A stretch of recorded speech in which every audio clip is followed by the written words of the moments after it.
Welcome to a very special edition of the Chatham Park Podcast. I'm your host, Bill Osterreich, and I'm standing outside of the Water Recovery Center in Chatham Park in Pittsboro, North Carolina. This state-of-the-art facility turns wastewater into reclaimed water, but that's not actually why I'm here. I'm here to visit some of Chatham Park's newest residents, 250,000 honeybees. Today you're going to learn about their story, how they came to be here, and how they live in a garden specifically designed for them. We call it the Pollination Station, and it's just the first of many to come in Chatham Park.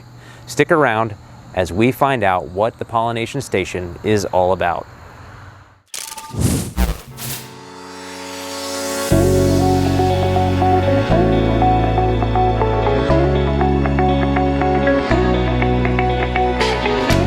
The idea that this is the first pollinator garden, it's the first pollination station. It's like an oasis in an urban area, and to be able to plan this and incorporate this into the master plan is what's so great. Then that instead of the bees just being stuck with what's left over at the end of the development, they're actually being planned for as part of it.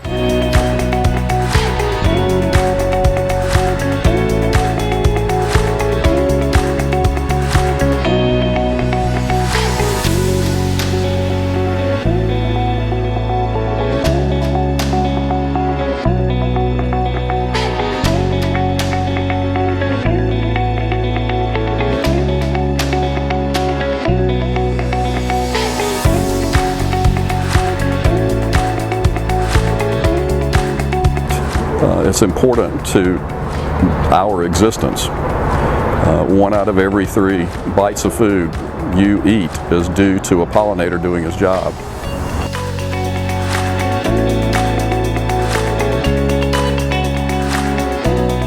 The natural first site that we would do this would be in our Water Recovery Center site, partly because we've got this sustainable story that we're telling of reusing water.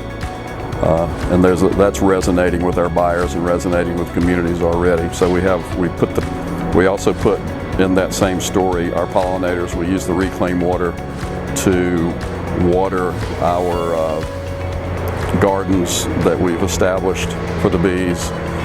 And we've got this, we're starting to build on the sustainable story within all of Chatham Park.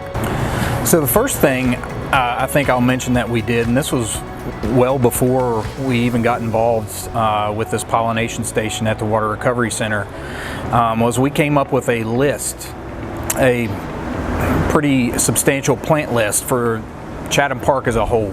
And in that plant list, we have categories, trees, shrubs, ornamental grasses, herbaceous perennials, things like that.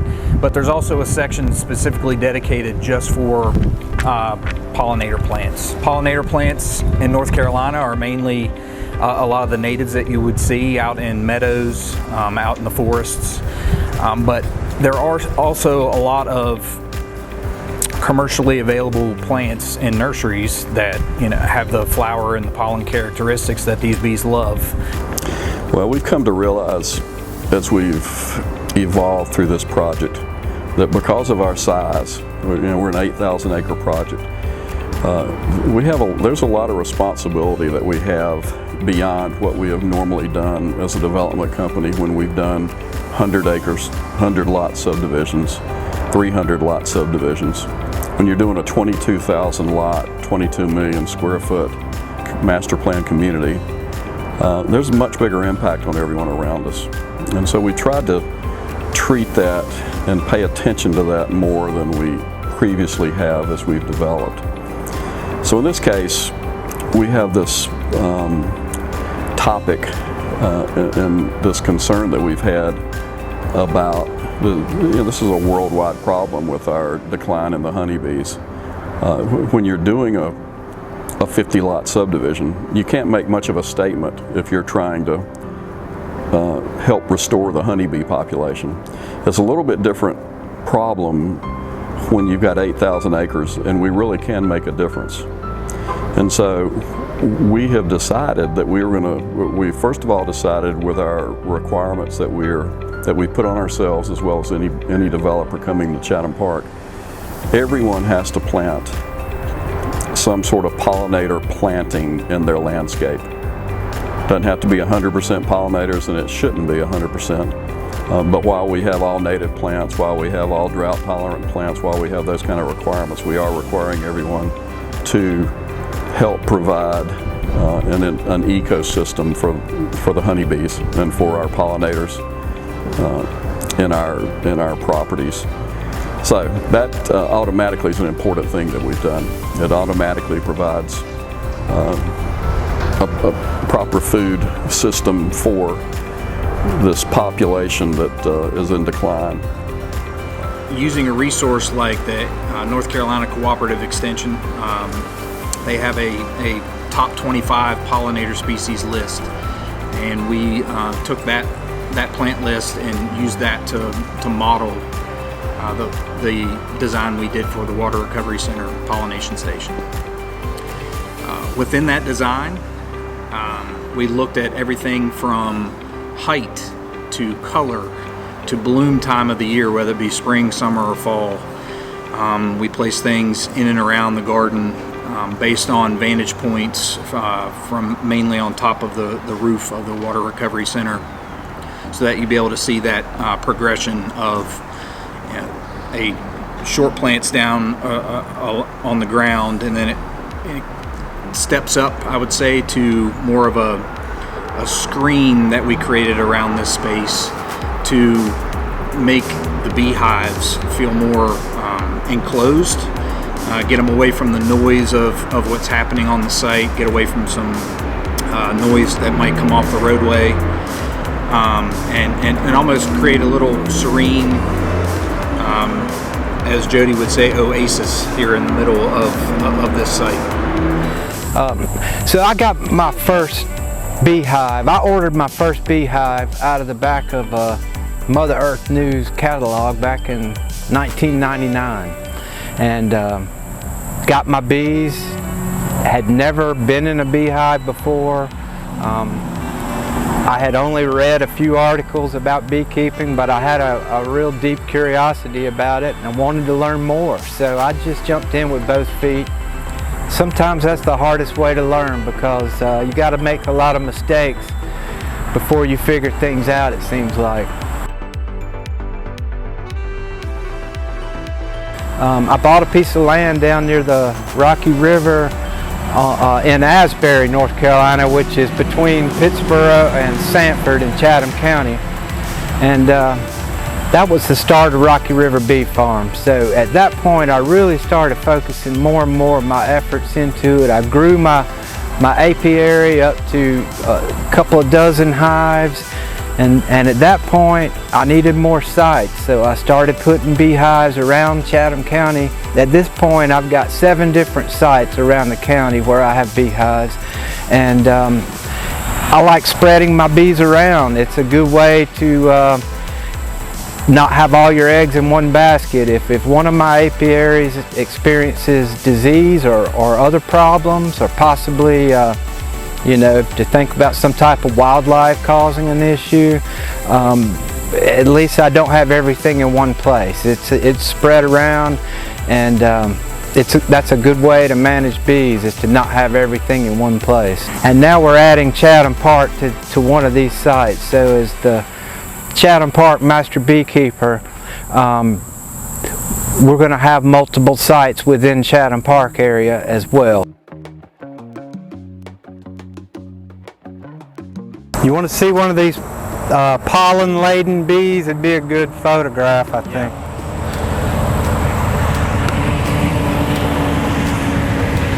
Yeah, so let me just show you with your naked eye first. So as they're coming into land, about every other one of them, see, that one had a little load. That was a dark orange load. Some of them are lighter yellow and easier to see. They'll be on their legs. You see that? I saw one. Yeah, Yep. that's what you're looking for. So there's another one.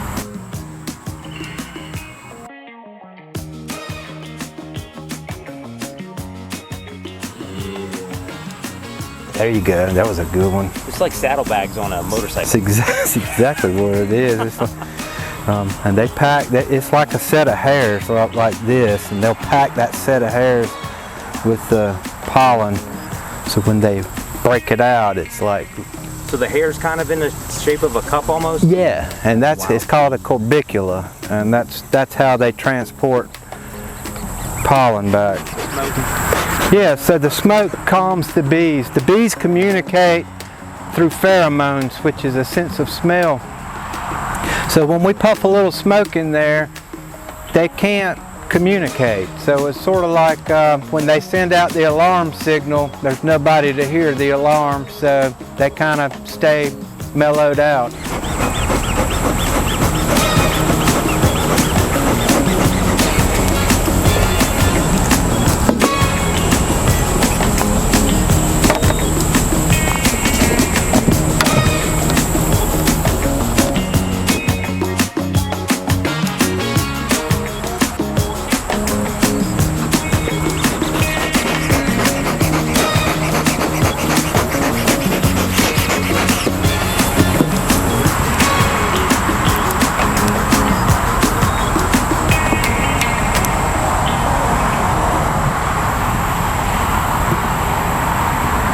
What is that called that you're pulling out right now? This is called a frame, and each of these boxes has 8 frames in it.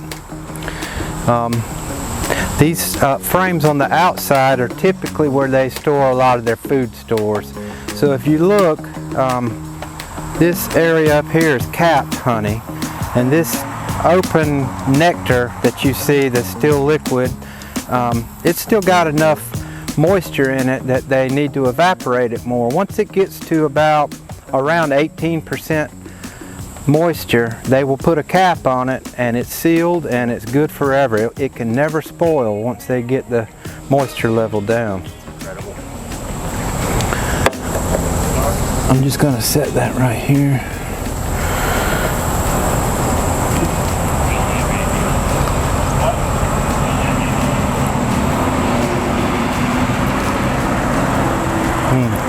It's another good food frame. If you look in the middle here, you can see orange and yellow cells full of pollen also. And when the bees put the pollen in the cells, they mix a little honey with it, and at that point we call it bee bread. And this is what they feed their young.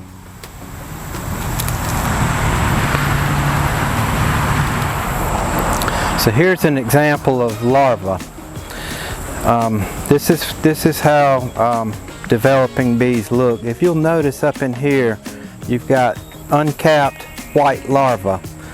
Once they reach a certain age, for worker bees, they stay an egg for 3 days. They will stay a larva for 6 days, and then they will cap it, like these caps here. These are capped pupa. And when they emerge from that, they will emerge just like these other adults here. So they basically build a small cocoon inside of each one of those cells, and that's how they metamorphosize into an adult honeybee. This hive is really jamming. I mean, it's solid. So this is great. This is exactly what we want to see in a honeybee frame. We see all this nice capped brood, and look at the beautiful tight pattern. This queen did not miss any cells. The only ones she did not lay eggs in were cells that had nectar in them. And if you'll notice, here's some pollen that's right around here, and then we go from there to the open nectar and then the capped honey. So this is a frame that contains all the different stages. And this is another great example. So this is a younger frame, so a lot of these cells here, if we could see in there better, that there are eggs and very, very like 1, 2, 3 day old larvae inside of these cells here. This bee right here just emerged. This one did too. Do you see how fuzzy and kind of pale that they look? Yeah. They just came out, probably as we've been here today. So, Brand new bees. they're brand new, and they're being born every minute. In the peak of the spring, a queen can lay thousands of eggs a day. Wow. And that means 21 days later, there are thousands of new bees that are emerging every day. This tight brood pattern that we see where she just laid wall to wall, there's really no missing cells, that's a sign of a good, strong, young queen, which is what we want. If you'll notice, some of these cells poke out. It almost looks like the end of a bullet sticking out of the cells. Those are drones. So the males are larger than the females. There's our queen right there with the dot on her back. Yeah. So she is a good queen. And we mark them for a couple of reasons. One, it makes it easier to spot. Sure. Another good reason is how do we know if this hive swarmed or not if we didn't have our queen marked? So in other words, it allows us to know if the hive has swarmed. And it's also color coded, so we can color code these dots, and therefore I know what year that this queen was born in, because a queen has a life expectancy of maybe, they can live up to 5 years, but typically they have a very productive life for only a couple of good, strong years. So this is a way to keep up with how old she is. If you notice, she's longer than the worker bees by about 50%. And the reason is that longer abdomen allows her to reach to the very bottom of that cell and lay an egg. Here's a interesting point where they've begun to cap this drone cell, and you can still see the larva curled up inside there. They will come over and cap that completely in, and that drone will pupate into an adult.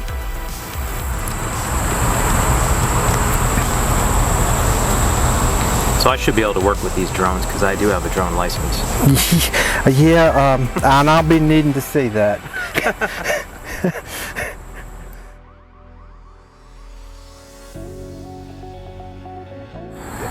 Honeybees have quite a range. They can fly up to 5 miles in search of food. They typically stay within a couple of miles, but they don't recognize boundaries. So they don't know where Chatham Park ends and where it begins. So basically, bees here are going to fly to wherever they need a food source, and they're going to benefit plants all surrounding the Chatham Park area as well.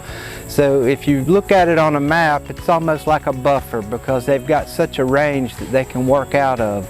And so it's not only benefiting plants within this plan development, but it's also benefiting people for miles around Chatham Park. So it's really a public service in many ways, and that and there's been a lot of people lately that will tell me that they don't see honeybees in their garden anymore. They grew up seeing them. It was something that was just normal, and in recent years they're just not seeing them. So to be able to put these apiaries around Chatham Park, we're doing people with backyard gardens, or people that like to grow flowers in their yard. Everybody's going to benefit from having honeybees in their world. We hope you've enjoyed this visit to the Water Recovery Center and Chatham Park's first pollination station. If you'd like more information, you can check out the Chatham Park podcast, where we have episodes on various topics about everything happening in Chatham Park. Until next time, this is Bill Osterreich saying thank you for joining us.